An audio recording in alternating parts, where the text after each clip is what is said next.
सीतापुर गांव में रिया और उमैरा नाम की दो बहनें अपनी माँ के साथ रहती थी। रिया इंसान थी और उमैरा जलपरी थी। रिया अपनी जलपरी बहन से बहुत चिढ़ती थी।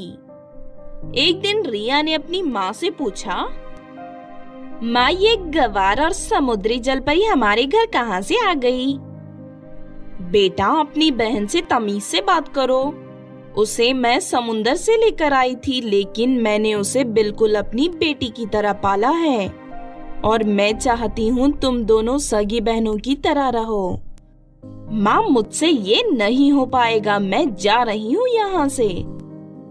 कॉलेज जाने से पहले रिया देर तक बाथरूम में घुसी रहती और उमैरा बेचारी बाहर इंतजार करती रहती। माँ देखो, रिया अभी तक नहाकर नहीं निकली। कब मैं नहाऊंगी, कब ब्रेकफास्ट करूंगी और मैं कब कॉलेज जाऊंगी?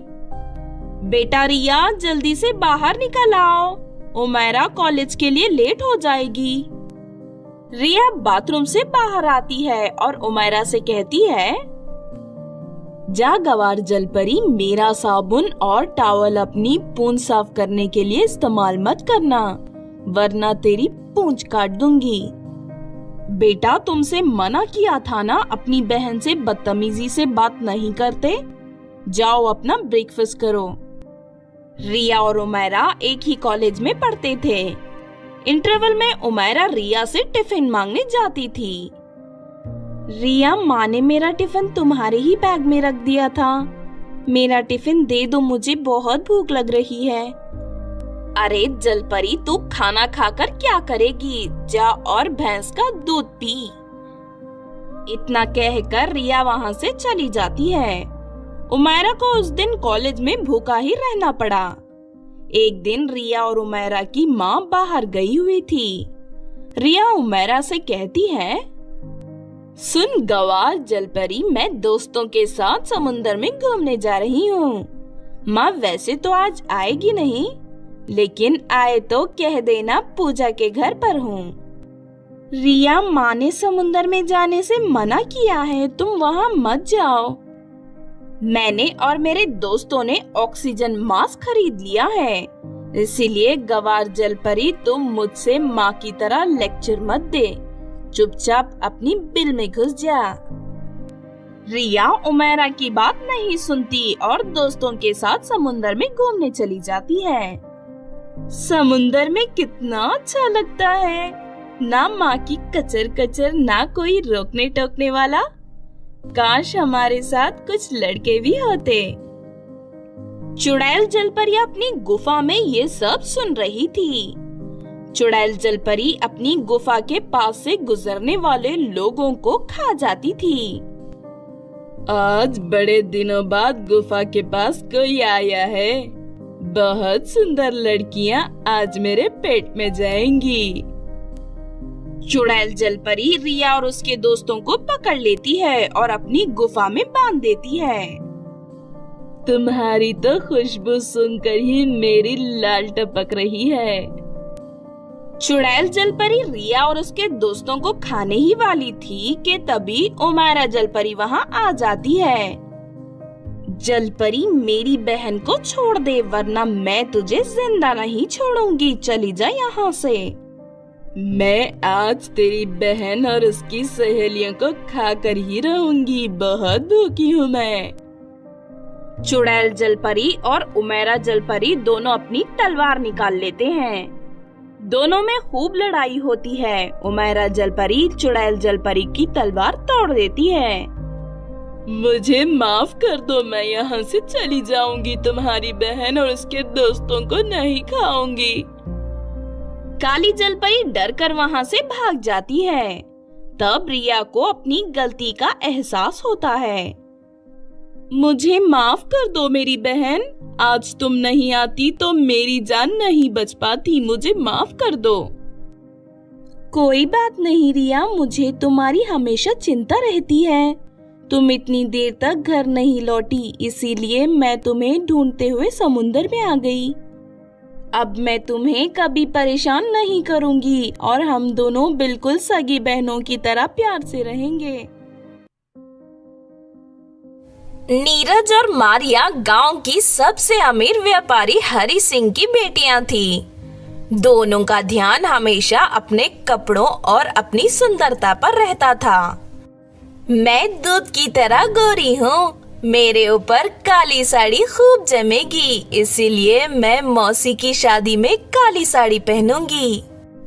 तू गोरी भले ही हो, लेकिन चेहरा तो मेरा ज्यादा खूबसूरत है। मैं गुलाबी साड़ी पहनूंगी, तुझसे ज्यादा लड़के तो मेरे ऊपर मरेंगे।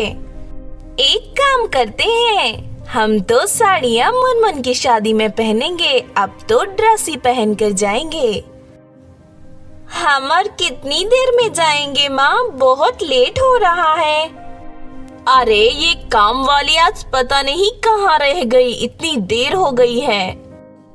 रमाकली और उसकी बेटी पुष्पा हरि सिंह के घर नौकरी किया करते थे। आज रमाकली और पुष्पा थोड़ी देर से काम पर पहुँचे। क्यों आंटी जी, कहाँ मर गई थी आप? इतनी देर हो गई, हम कब से आपका इंतजार कर रहे हैं।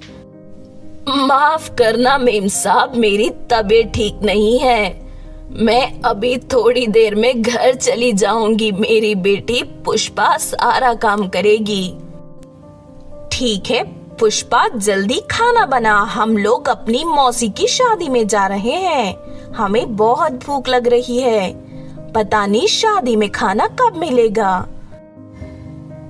खाना खाने के बाद नीरज और मारिया का परिवार शादी में चला जाता है।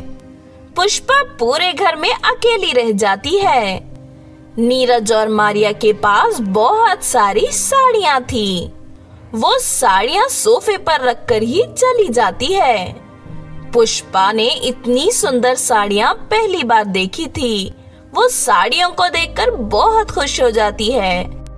क्या एक साड़ी पहनकर देखूं? नहीं नहीं, कोई आ गया तो? नहीं, कोई नहीं आएगा, वो लोग तो शादी में गए हैं, मैं तो पहन लेती हूँ। पुष्पा ने कई घंटे इसी कंफ्यूजन में बिता दिए कि वो साड़ी पहननी चाहिए या नहीं। अंत में उसने निर्णय लिया कि वो एक साड़ी पहनकर देखेगी। पुष्पा ने जब साड़ी पहना तो नीरज और मारिया घर लौट आई। उन्होंने पुष्पा को अपनी साड़ी पहने हुए देख लिया। तेरी इतनी हिम्मत कि तूने हमारी साड़ी पहनी? गरीब सड़ी बदबूदार लड़की, चल निकल यहाँ से। नीरज और मारिया पुष्पा के बाल पकड़कर उसकी खूब पिटाई करते हैं। निकल जा हमारे घर से, अब कभी अपनी शक्ल मत दिखाना, वरना मार मार कर भूत बना दूंगी तुझे। पुष्पा नदी किनारे जाकर बैठ जाती है और रोने लगती है। पिटाई से उसके शरीर पर कई घाव हो गए थे। उसे बहुत दर्द हो रहा था। तभी झरने के पास एक परी आती है।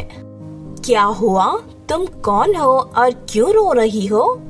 बताओ मुझे, मैं तुम्हारी मदद करूंगी। पुष्पा परी को सारी बात बताती है कि क्या हुआ था। ये लो, तुम मेरी साड़ी पहन सकती हो, इस साड़ियों में से कोई एक साड़ी चुन लो। तुम परियां भी साड़ी पहनती हो? मुझे तो पहली बार पता चला। हाँ, हमेशा नहीं, लेकिन उत्सव के समय हम साड़ियाँ पहनती हैं। परी पुष्पा को अपनी साड़ी देकर वहाँ से चली जाती है। पुष्पा ने जब घर जाकर परियों की साड़ी पहनी तो उसके सारे घाव ठीक हो गए। माँ, आप भी इस परियों की साड़ी को पहनकर देखो, क्या पता आपकी बीमारियां भी ठीक हो जाए। पुष्पा की माँ रमाकली साड़ी पहनती है तो उसकी सारी बीमारियां दूर हो जाती है। इस साड़ी के माध्यम से हम गांव वालों की बहुत मदद कर सकते हैं, उनकी बीमारियां दूर कर सकते हैं। हाँ बेटी, गांव में बहुत लोग बीमार हैं, अगर वो ये साड़ी पहनते हैं तो ठीक हो जाएंगे। लेकिन हमारे गांव के मर्द ये साड़ी नहीं पहनेंगे। कोई बात नहीं माँ, परी ने कहा था जब मैं ये साड़ी पहनकर किसी को छूऊंगी तो उनकी बीमारियां भी ठीक हो जाएंगी। पुष्पा परियों की साड़ी से गांव के बीमार लोगों को ठीक करने लगी। उधर नीरज और मारिया के पिता को बिजनेस में बहुत बड़ा घाटा होने के कारण हार्ट अटैक पड़ गया। डॉक्टरों ने कह दिया कि वो हरी सिंह को नहीं बचा पाएंगे। नीरज और मारिया को परियों की साड़ी के बारे में सब कुछ पता लगता है, तो वो दोनों पुष्पा के घर पहुंचे। पुष्पा के पैरों पर गिरकर गिड़गिड़ाने लगे।